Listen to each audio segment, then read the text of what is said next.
संसद आर्टिकल 79 से शुरू होता है। आर्टिकल 79 संसद का गठन। संघ के लिए एक संसद होगी जिसमें राष्ट्रपति और 2 सदन होंगे, जिन्हें क्रमशः राज्यों की परिषद यानी राज्यसभा और लोगों का सदन यानी लोकसभा के रूप में जाना जाएगा। राष्ट्रपति संसद का अभिन्न अंग होता है, जिसकी सहमति के बिना कोई भी बिल एक्ट नहीं बन सकता। लोकसभा निम्न सदन first chamber house of people होता है। राज्यसभा काउंसिल ऑफ स्टेट होता है। हाउस ऑफ एल्डर होता है। ये उच्च सदन या सेकंड चैम्बर कहते हैं। सबसे टॉप में राष्ट्रपति होता है। लोकसभा और राज्यसभा हिंदी नाम 1954 में। यहाँ पर लोकसभा और राज्यसभा का पहली बैठक और डेट में शायद थोड़ा इशू हो सकता है। राज्यसभा का गठन 3 अप्रैल 1952 और लोकसभा का गठन 17 अप्रैल 1952, और जबकि दोनों का प्रथम बैठक 13 मई 1952 में हुआ था। ठीक है। आर्टिकल 80 राज्यों के परिषद की संरचना। फर्स्ट है 12 सदस्यों को राष्ट्रपति द्वारा नामित किया जाएगा। फर्स्ट भी राज्यों के राज्य या केंद्र शासित प्रदेशों के 238 से अधिक प्रतिनिधि नहीं होंगे। दूसरा नंबर पॉइंट, राज्यों के प्रतिनिधियों द्वारा भरी जाने वाली राज्यों की परिषद में सीटों का आवंटन चौथी अनुसूची के प्रावधानों के अनुसार होगा। खंड 1 के उपखंड ए के तहत राष्ट्रपति द्वारा नामित किए जाने वाले सदस्यों में साहित्य, विज्ञान, कला और समाज सेवा में विशेष ज्ञान या व्यवहारिक अनुभव रखने वाले व्यक्ति शामिल होंगे। 4, राज्यसभा में प्रत्येक राज्य के प्रतिनिधियों का चुनाव विधानसभा के निर्वाचित सदस्यों द्वारा एकल संक्रमणीय मत के माध्यम से अनुपातिक प्रतिनिधित्व प्रणाली के साथ किया जाएगा।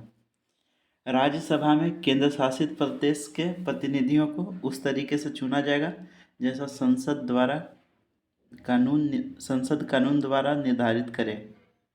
जो मैक्सिमम सदस्य संख्या 250, 238 चयनित और 12 मनोनीत जो कि राष्ट्रपति करते हैं। 238 में सभी 28 राज्यों का 229 है, और उसके अलावा 2 केंद्र शासित प्रदेश दिल्ली और पुडुचेरी से 9 चुन कर आते हैं। अन्य यूटी में जनसंख्या राज्यसभा में प्रतिनिधित्व पाने के लिए बहुत कम है, और जो मनोनीत किए जाते हैं राष्ट्रपति द्वारा वो साहित्य, विज्ञान, कला और समाज सेवा के क्षेत्र से आते हैं। वर्तमान में 245 सीट है राज्यसभा में। राज्यसभा सदस्यों का चुनाव दक्षिण अफ्रीका से ग्रहण किया गया है। राज्यसभा सदस्यों का चुनाव दक्षिण अफ्रीका से लिया गया है। राज्यसभा सदस्यों का नामांकन आयरलैंड से। राज्यसभा सदस्यों का नामांकन आयरलैंड से, और राज्यसभा का प्रथम बैठक 13 मई 1952 को हुआ था, और लोकसभा का प्रथम बैठक 13 मई 1952 को हुआ था।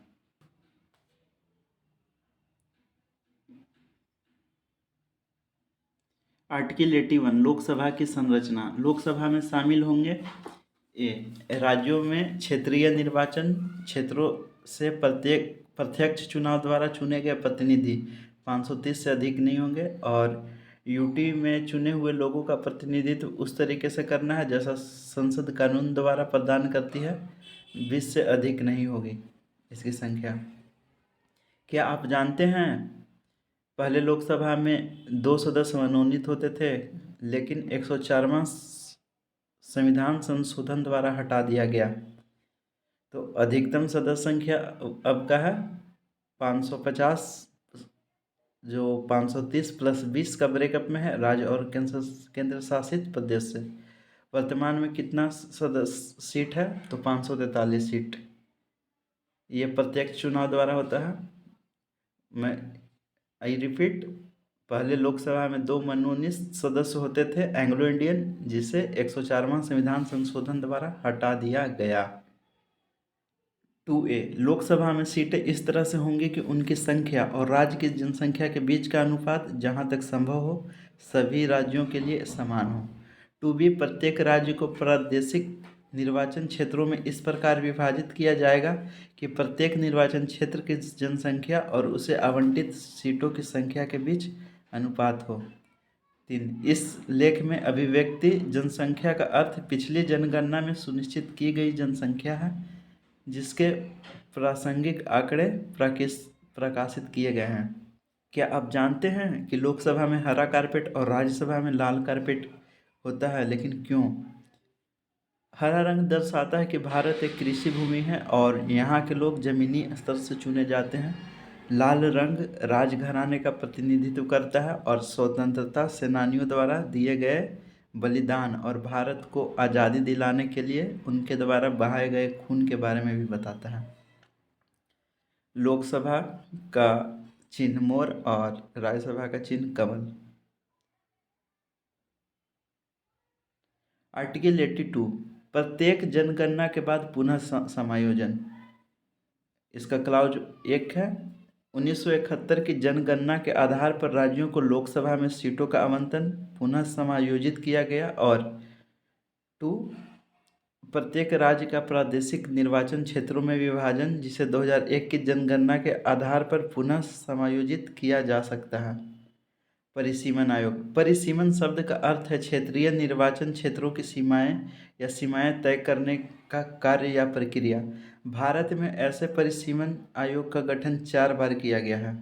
1952 में 1952 के ही एक्ट के तहत, 1963 में, 1962 के एक्ट के तहत, 1973 में, 1972 के एक्ट के तहत और 2002 में परिसीमन आयोग अधिनियम 2002 के एक्ट के तहत। जैसे 52 के बाद 62 के बाद 72, उसके बाद सीधे 2002, उसके बाद 30 साल के बाद किया गया।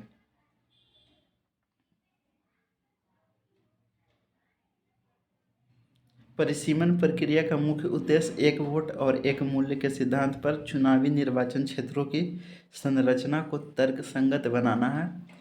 84वां संविधान संशोधन 2001 2026 तक और 87वां संविधान संशोधन 2003 2001 तक। आर्टिकल 3, संसद के सदनों की अवधि। 1, राज्यों के परिषद विघटन के अधीन नहीं होगी, लेकिन यथासंभव उसके 1/3 सदस्य हर दूसरे वर्ष की समाप्ति पर यथाशीघ्र सेवानिवृत्त हो जाएंगे। प्रत्येक सदस्य का कार्यकाल 6 वर्ष। लोकसभा जब तक शीघ्र भंग न हो जाए, अन्यथा इसकी पहली बैठक के लिए नियुक्त तारीख से 5 साल तक के अवधि के लिए जारी रहेगी। लोकसभा की अवधि को एक समय में 1 वर्ष के लिए बढ़ाया जा सकता है क्या? तो हाँ, राष्ट्रीय आपातकाल में। आर्टिकल 84, संसद की सदस्यता के लिए योग्यता। आर्टिकल 83 अवधि के बारे में और आर्टिकल 84 संसद सदस्य के योग्यता के बारे में। कोई व्यक्ति संसद में सीट भरने के लिए चुने जाने के लिए तब तक योग्य नहीं होगा जब तक कि वह भारत का नागरिक हो। और राज्यसभा के लिए न्यूनतम आयु 30 वर्ष और लोकसभा के लिए न्यूनतम आयु 25 वर्ष होनी चाहिए। राघव चड्ढा का ये फोटो है जो राज्यसभा के सबसे कम उम्र के सदस्य हैं, और ये चंद्रानी मुर्मू का फोटो है जो लोकसभा के सबसे युवा सदस्य हैं। आर्टिकल 85, संसद के सत्र, सत्रावसान और विघटन। आर्टिकल 85, संसद के सत्र, सत्रावसान और विघटन। आर्टिकल 82 परिसीमन था। आर्टिकल 83 अवधि था। आर्टिकल 84 सेशन था। और ये आर्टिकल 85 संसद के सत्र, सत्रावसान और विघटन है। संसद का सत्र, सत्रावसान और विघटन समय समय पर कौन कर सकते हैं? तो राष्ट्रपति। किसकी सलाह पर? प्रधानमंत्री की सलाह पर। सदनों या किसी भी सदन का सत्रावसान करना और भी लोकसभा को भंग कर देना। सेशन कितने होते हैं? बजट सत्र, मॉनसून सत्र, शीतकालीन सत्र। बजट सत्र फरवरी से अप्रैल, सबसे लंबा सत्र यही होता है, फरवरी, मार्च, अप्रैल। उसके बाद मॉनसून सत्र जुलाई अगस्त, 2 महीने का। और सबसे छोटा सत्र शीतकालीन सत्र, दिसंबर। 2 सत्रों के बीच 6 महीने से अधिक का अंतराल नहीं हो सकता है। सत्र बुलाना या सत्रावसान की घोषणा राष्ट्रपति करते हैं। सत्र बुलाना या सत्रावसान की घोषणा राष्ट्रपति करते हैं। स्थगन सदन का पीठासीन अधिकारी करता है। एडजर्नमेंट सदन का पीठासीन अधिकारी करता है। अब बुलाता, जबकि बुलाने का घोषणा राष्ट्रपति करता है। प्रीरोगेशन यानी सदन का समापन। डिसोल्यूशन यानी लोकसभा का समापन। 11 से 12 दिन का एजेंडा तय होता है।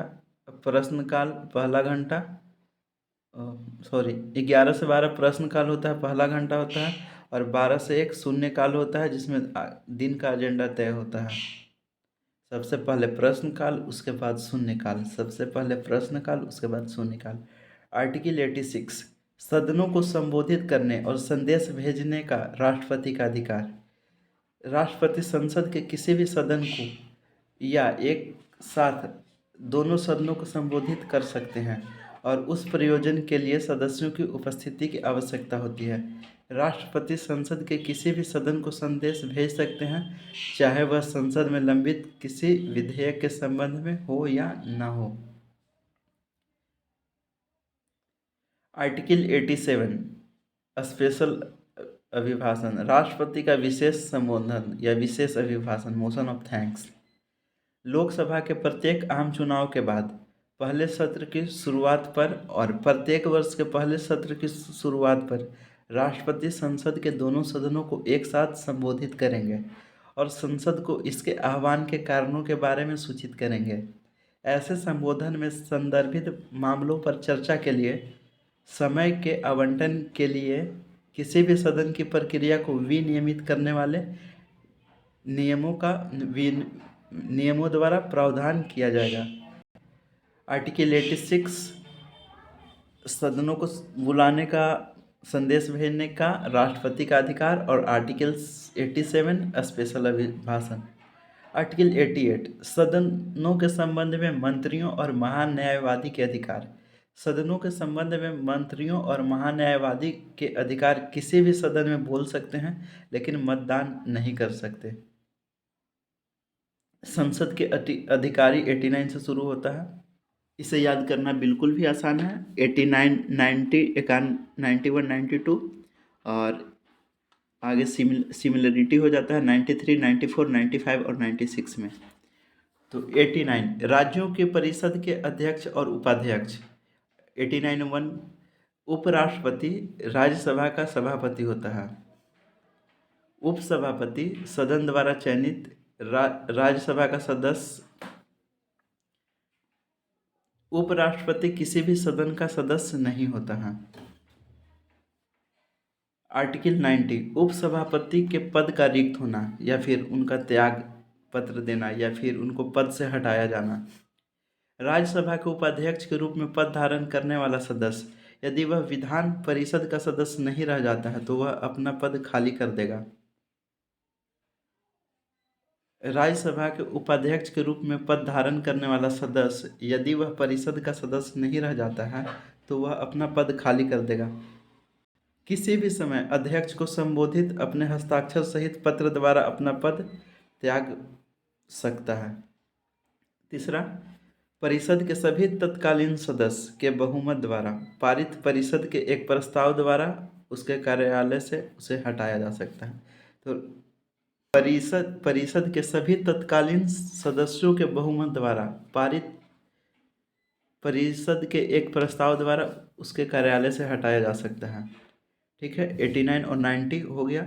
91 उपाध्यक्ष या अन्य व्यक्ति की अध्यक्ष के कार्यालय के कर्तव्यों का पालन करने या उसके रूप में कार्य करने की शक्ति। जब आर्टिकल 90 से वो खाली हो ही गया तो कोई ना कोई व्यक्ति का तो शक्ति होना चाहिए कि उस पर काम करेगा, तो उसी के बारे में आर्टिकल 91 कहता है।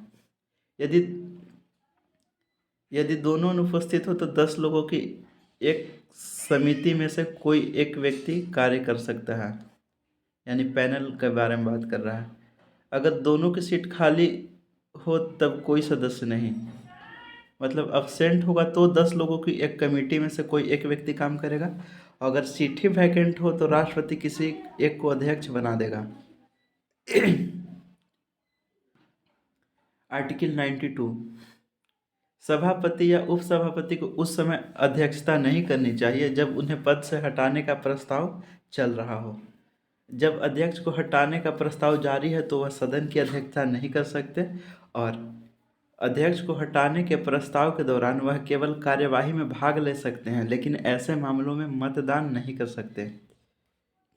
Voting at first instant 60-40, voting casting vote 50-50। चलिए, अब जो 89 से ये सिमिलर हो जाएगा 93, जो कि लोकसभा के अध्यक्ष और उपाध्यक्ष की चर्चा है। लोकसभा के सदस्य अपने बीच से एक अध्यक्ष एवं एक उपाध्यक्ष का चुनाव करते हैं। चुनाव की तारीखें कौन डिसाइड करता है? तो अध्यक्ष के चुनाव की तिथि राष्ट्रपति द्वारा निर्धारित की जाती है, और उपाध्यक्ष के चुनाव की तिथि स्पीकर डिसाइड करता है। पहले लोकसभा अध्यक्ष गणेश वासुदेव मावलंकर थे, और पहली महिला लोकसभा अध्यक्ष मीरा कुमार। वर्तमान लोकसभा अध्यक्ष ओम बिरला, और पहले उपाध्यक्ष मदमुशी अनंत सैनम आयंगर। पहले लोकसभा अध्यक्ष जीवी मावलंकर, और पहली महिला लोकसभा अध्यक्ष मीरा कुमार। वर्तमान लोकसभा अध्यक्ष ओम बिरला, और पहले उपाध्यक्ष मदमुशी अनंत सैनम आयंगर। आर्टिकल 94, जैसे उसमें आया था रिक्ति के बारे में और पदाधिकारी के बाद इसमें भी रिक्ति के बारे में आएगा। ये टैली करेगा 90 से। अध्यक्ष और उपाध्यक्ष का पद का रिक्त होना, त्यागपत्र देना और पद से हटाया जाना। यदि वह लोकसभा का सदस्य नहीं रहता तो वह अपना पद खाली कर देगा। इस्तीफा अध्यक्ष उपाध्यक्ष को दे सकता है और उपाध्यक्ष अध्यक्ष को दे सकता है। सदन के सभी तत्कालीन सदस्यों के बहुमत द्वारा पारित लोकसभा के एक प्रस्ताव द्वारा उसके कार्यालय से हटाया जा सकता है। लोकसभा के भंग होने के बावजूद भी लोकसभा का अध्यक्ष अगली लोकसभा तक अपना पद का त्याग नहीं करेगा। लोकसभा के भंग होने के बावजूद भी लोकसभा का अध्यक्ष अगली लोकसभा तक अपना पद खाली नहीं करेगा। आर्टिकल 95 ये टैली करेगा आर्टिकल 91 से, जिसमें क्या था कि खाली हो जाएगा तो कुछ व्यवस्था तो होना चाहिए कि कोई उसका काम करे, तो वही चीज़ इसमें है। जब आर्टिकल 94 खाली होने की बात कर रहा है तो आर्टिकल 95 कह रहा है कि अध्यक्ष या अन्य व्यक्ति को उपाध्यक्ष या अन्य व्यक्ति को अध्यक्ष के कार्यालय के कर्तव्यों का पालन करने या अध्यक्ष के रूप में कार्य करने की शक्ति। जब अध्यक्ष का कार्यालय रिक्त हो तो कार्यालय के कर्तव्यों का पालन उपाध्यक्ष द्वारा किया जाएगा, या उपाध्यक्ष का कार्यालय भी रिक्त है तो अध्यक्षता लोकसभा के ऐसे सदस्यों द्वारा की जाएगी जिसे राष्ट्रपति इस प्रयोजन के लिए नियुक्त करता है। जिस वक्त उपसभापति अनुपस्थित है तो कोई ऐसा अन्य व्यक्ति जो सदन द्वारा निर्धारित किया जा सकता है अध्यक्ष के रूप में कार्य करेगा। अध्यक्ष के लिए कोई अलग योग्यता और शपथ की आवश्यकता नहीं है। अध्यक्ष अनुपस्थित रहेगा तो उपाध्यक्ष का पैनल, और सीट खाली है तो हमेशा राष्ट्रपति कुछ डिसाइड करेंगे। आर्टिकल 96 आर्टिकल 92 से टैली करेगा। आर्टिकल 92 में क्या था कि जब अध्यक्षा करे, 96 को भी पढ़ लेते हैं, 92 सिमिलर हो जाएगा। अध्यक्ष या उपाध्यक्ष को तब अध्यक्षता नहीं करनी चाहिए जब उन्हें पद से हटाने का प्रस्ताव विचाराधीन हो। जब अध्यक्ष को हटाने का प्रस्ताव जारी है तो वह सदन की अध्यक्षता नहीं कर सकते। अध्यक्ष को हटाने के प्रस्ताव के दौरान वह केवल कार्यवाही में भाग ले सकते हैं, लेकिन ऐसे मामलों में मतदान नहीं कर सकते। अब अधिकारियों की चर्चा हो गई, तो अब वेतन और भत्ते, उनके वेतन और भत्ते के बात होगा। आर्टिकल 97, सभापति या उपसभापति एवं अध्यक्ष या उपाध्यक्ष के वेतन और भत्ते संसद द्वारा निर्धारित किया जाएगा। आर्टिकल 98, संसद का सचिवालय, संसद के प्रत्येक सदन में एक अलग सचिवालय स्टाफ होगा। आर्टिकल 99, सदस्यों द्वारा शपथ या प्रतिज्ञान, संसद के किसी भी सदन का प्रत्येक सदस्य अपनी सीट लेने से पहले राष्ट्रपति के समक्ष सदस्यता शपथ लेगा। इम्पोर्टेंट हो जाता है कि किसके समक्ष लेगा, तो राष्ट्रपति के समक्ष।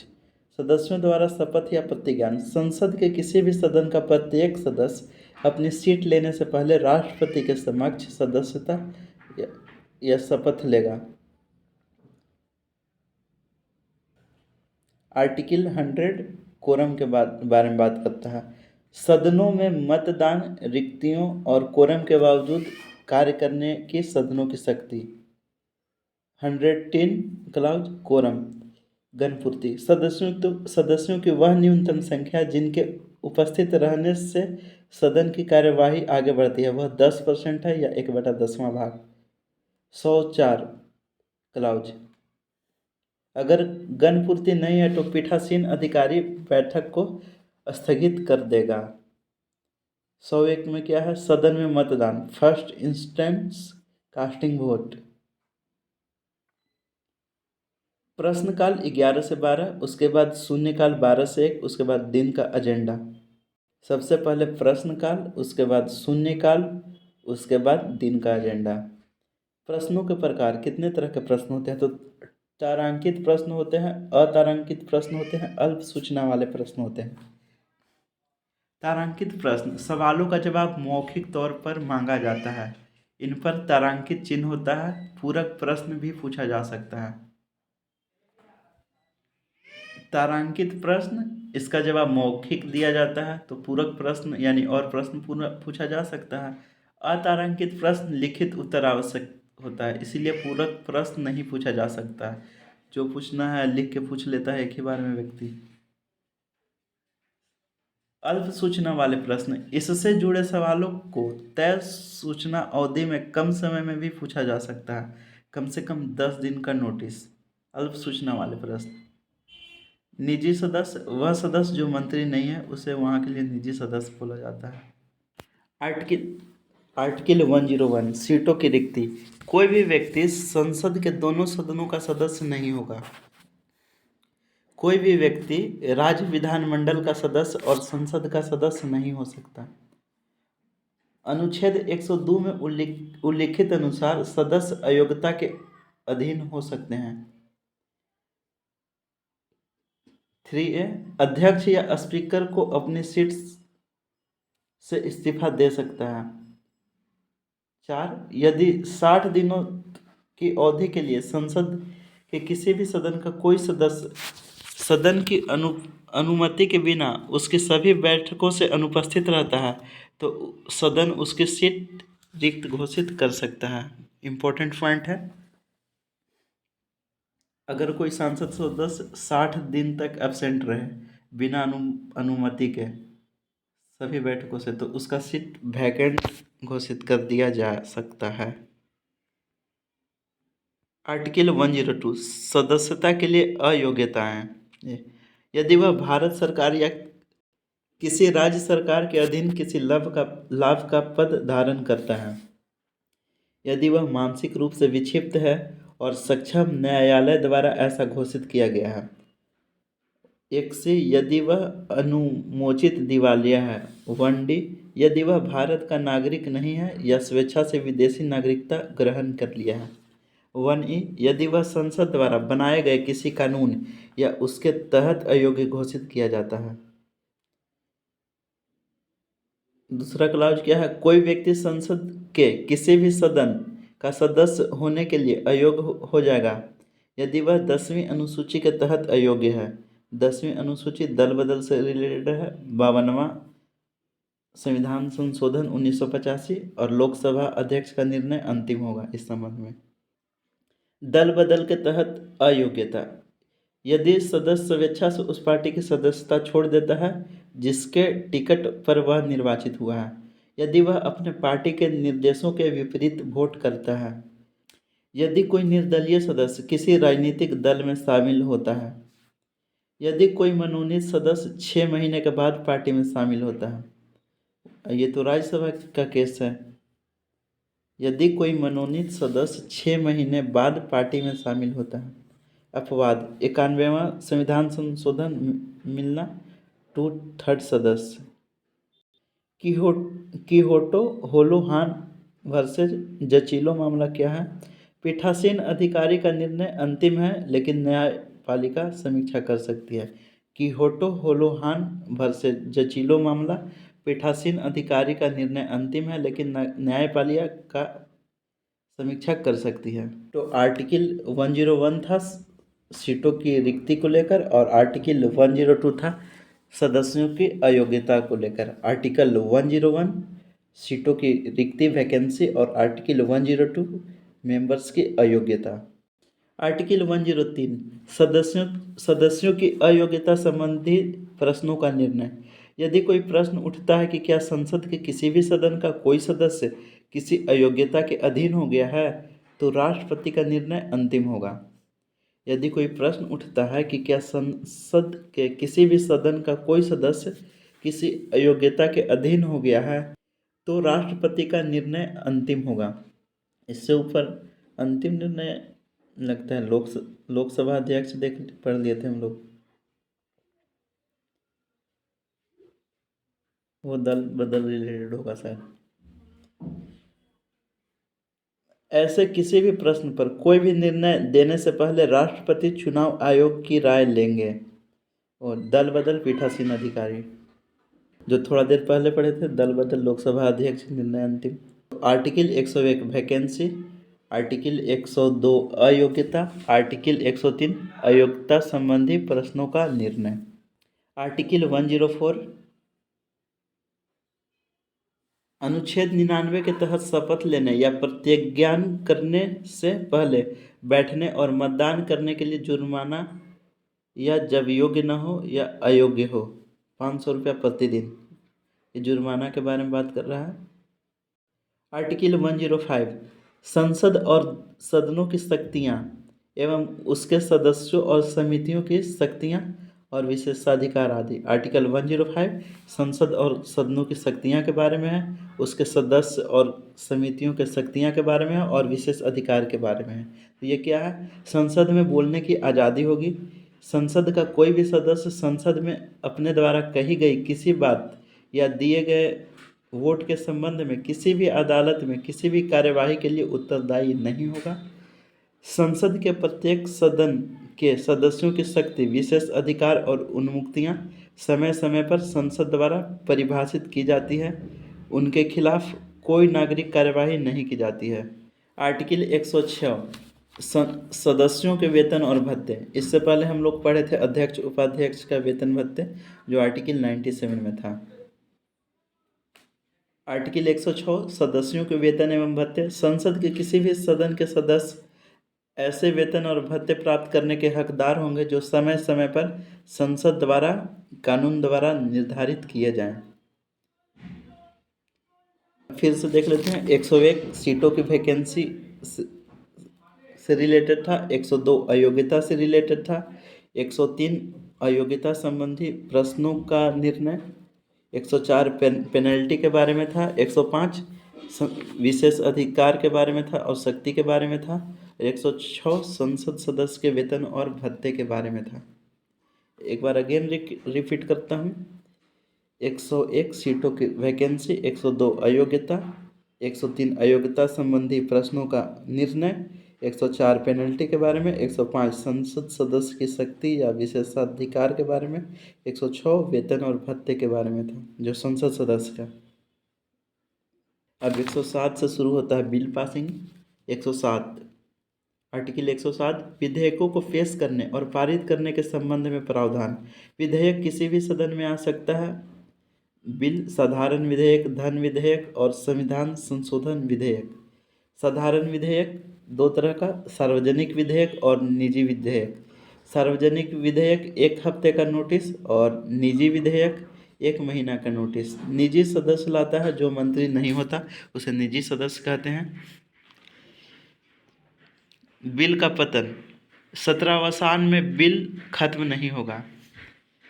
17 और जब लोकसभा भंग होगा तो बिल खत्म हो जाता है। बिल खत्म नहीं होगा जब 17वां होगा, और जब भंग होगा लोकसभा तो वो बिल ही खत्म हो जाएगा। 108 कुछ मामलों में दोनों सदनों की संयुक्त बैठक। 108 संयुक्त बैठक। यदि कोई विधेयक संसद के एक सदन में पारित हो जाता है लेकिन दूसरे सदन द्वारा खारिज कर दिया जाता है और विधेयक को संसद में पेश किए जाने की तारीख से 6 महीने की अवधि बीत चुकी होती है, तो राष्ट्रपति असहमति के समाधान के लिए संसद के दोनों सदनों का संयुक्त सत्र बुला सकता है। राष्ट्रपति बुलाता है कब? जब 6 महीने बीत चुका होता है तब, या फिर रिजेक्ट कर देता है कोई दूसरा सदन तब। दूसरा, ऐसे संयुक्त सत्र की प्रक्रियाओं को लोकसभा अध्यक्ष द्वारा बनाए गए नियमों द्वारा विनियमित किया जाना चाहिए। लोकसभा अध्यक्ष द्वारा ऐसे संयुक्त सत्र की प्रक्रियाओं को लोकसभा अध्यक्ष द्वारा बनाए गए नियमों द्वारा विनियमित किया जाना चाहिए। सदन बहुमत से इसे स्वीकृत या अस्वीकृत कर सकता है। जो संयुक्त बैठक का प्रावधान लिया गया है ये ऑस्ट्रेलिया से लिया गया है। डेडलॉक की स्थिति आता है तो राष्ट्रपति संयुक्त बैठक बुलाता है लोकसभा के नियम अनुसार।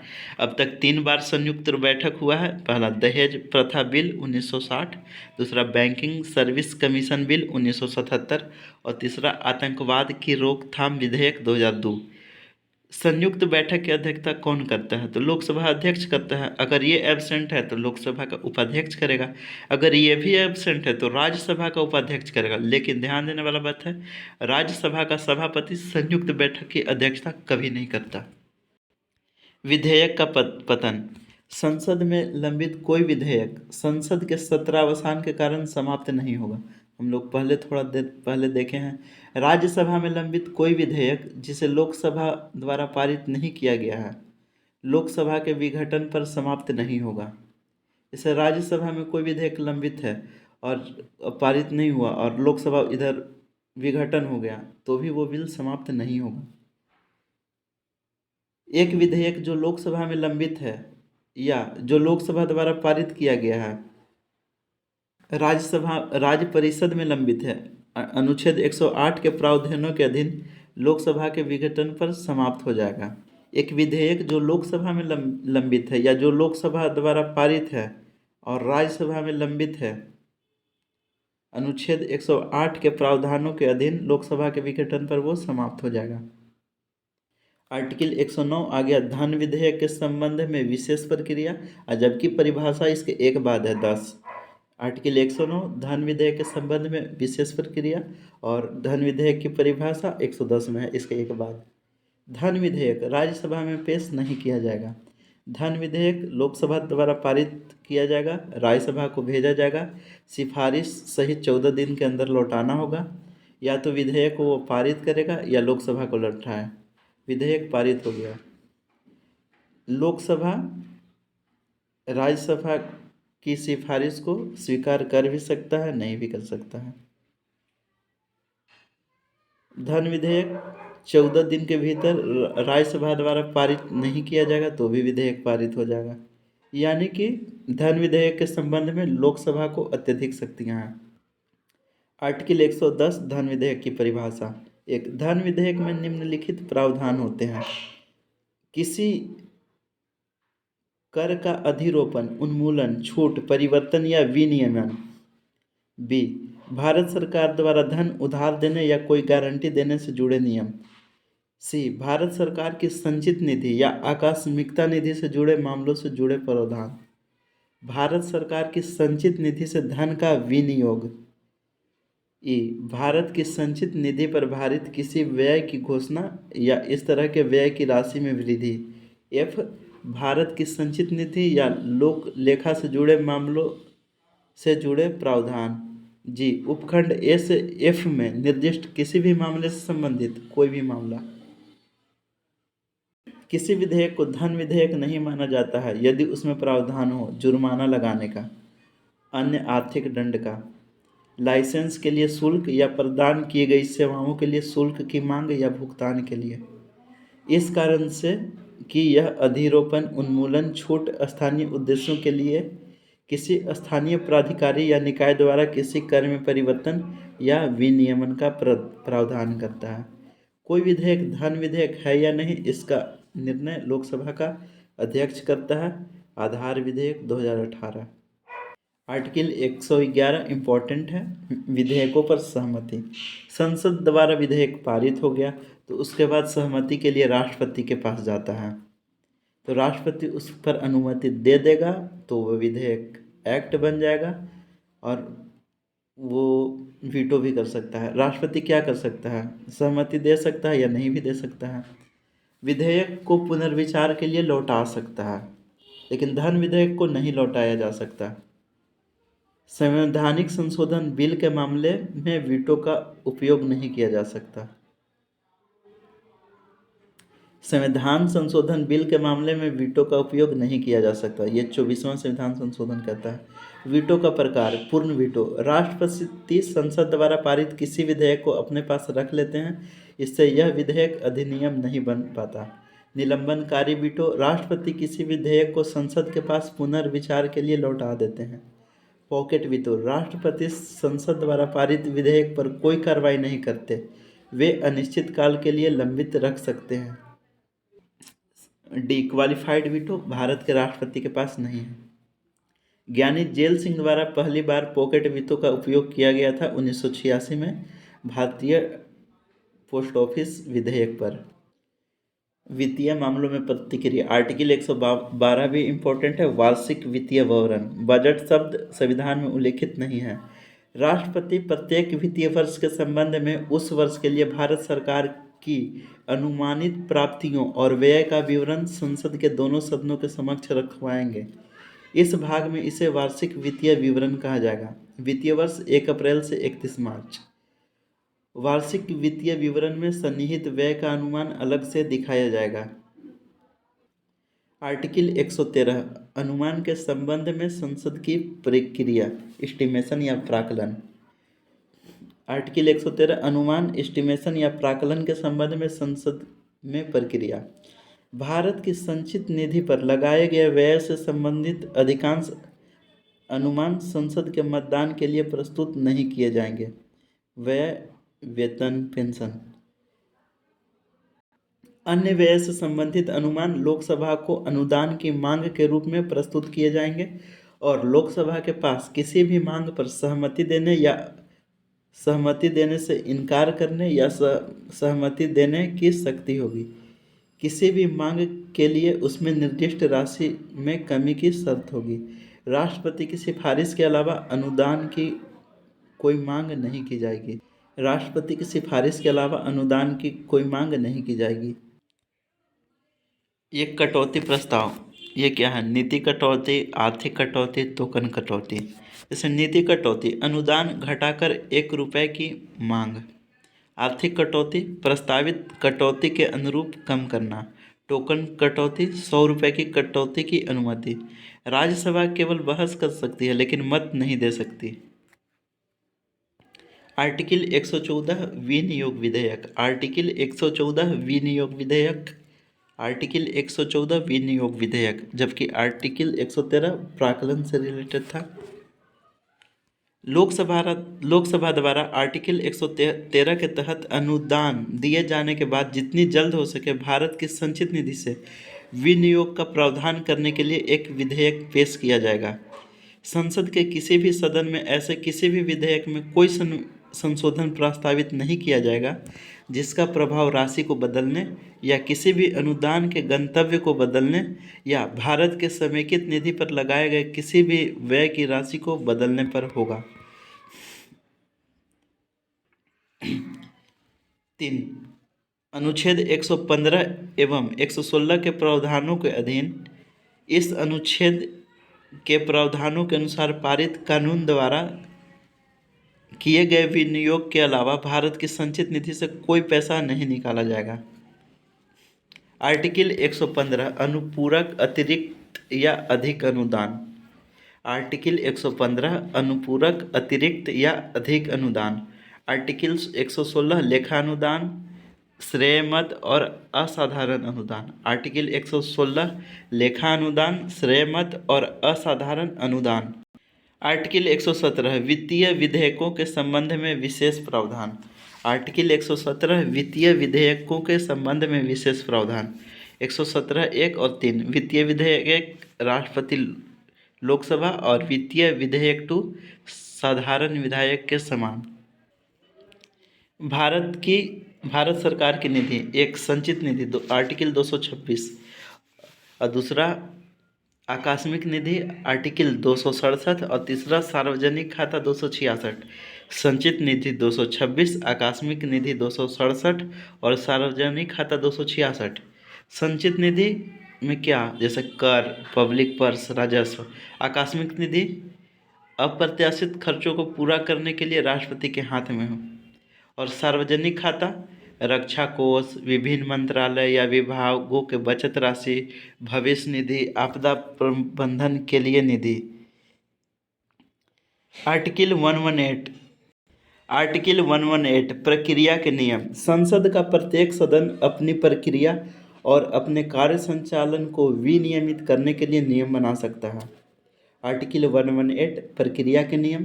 संसद का प्रत्येक सदन अपनी प्रक्रिया और अपने कार्य संचालन को विनियमित करने के लिए नियम बना सकता है। आर्टिकल 119 वित्तीय व्यवसाय के संबंध में संसद में प्रक्रिया का कानून द्वारा विनियमन। आर्टिकल 119 वित्तीय व्यवसाय के संबंध में संसद में प्रक्रिया का कानून द्वारा विनियमन। आर्टिकल 120 संसद में प्रयोग की जाने वाली भाषा, ये इम्पोर्टेंट हो जाता है।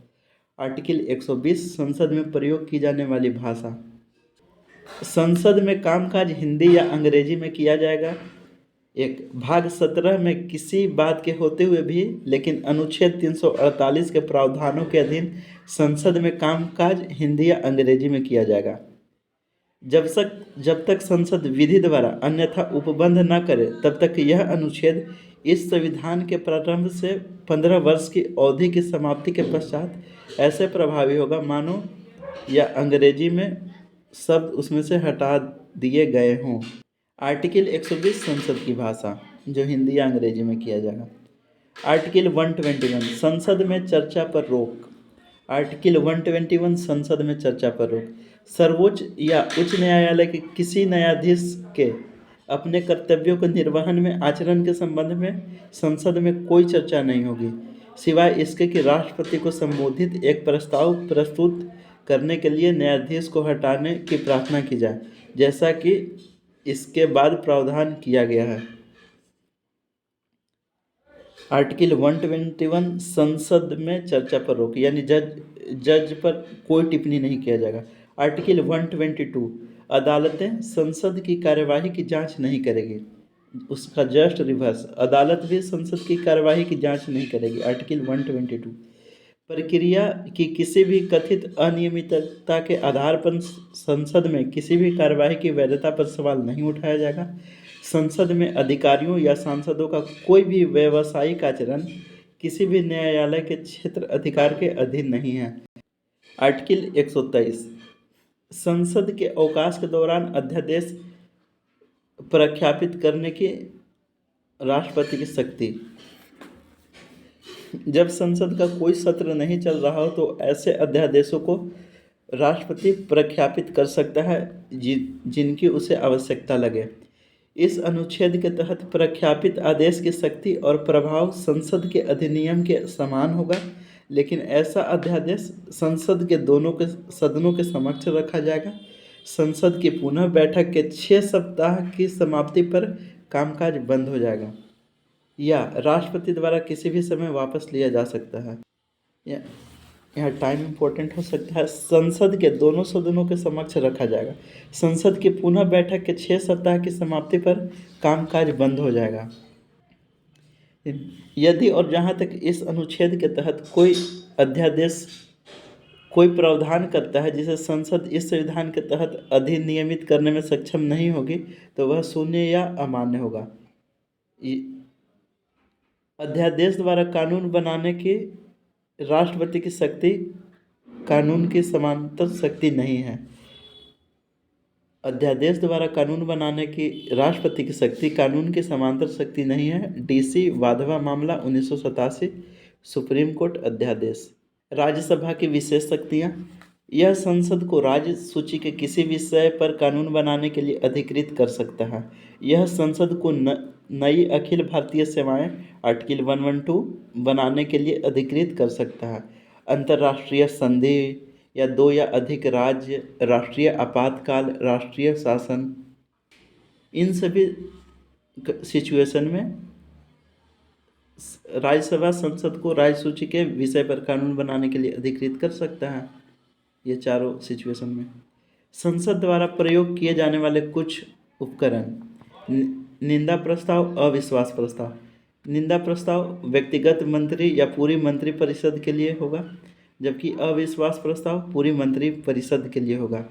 निंदा प्रस्ताव के लिए कारण बताना पड़ेगा, उसमें कोई कारण नहीं बताना पड़ेगा। उसमें 50 सदस्य अविश्वास प्रस्ताव ला सकते हैं। पास होने पर सरकार को इस्तीफा देने की आवश्यकता नहीं है।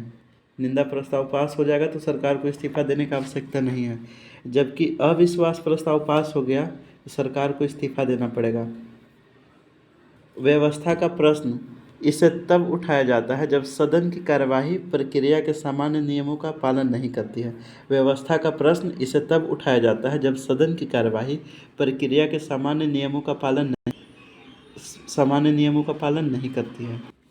भाग 5 समाप्त नहीं हुआ है, वो सुप्रीम कोर्ट और सीएजी के बारे में बाद में पढ़ेंगे।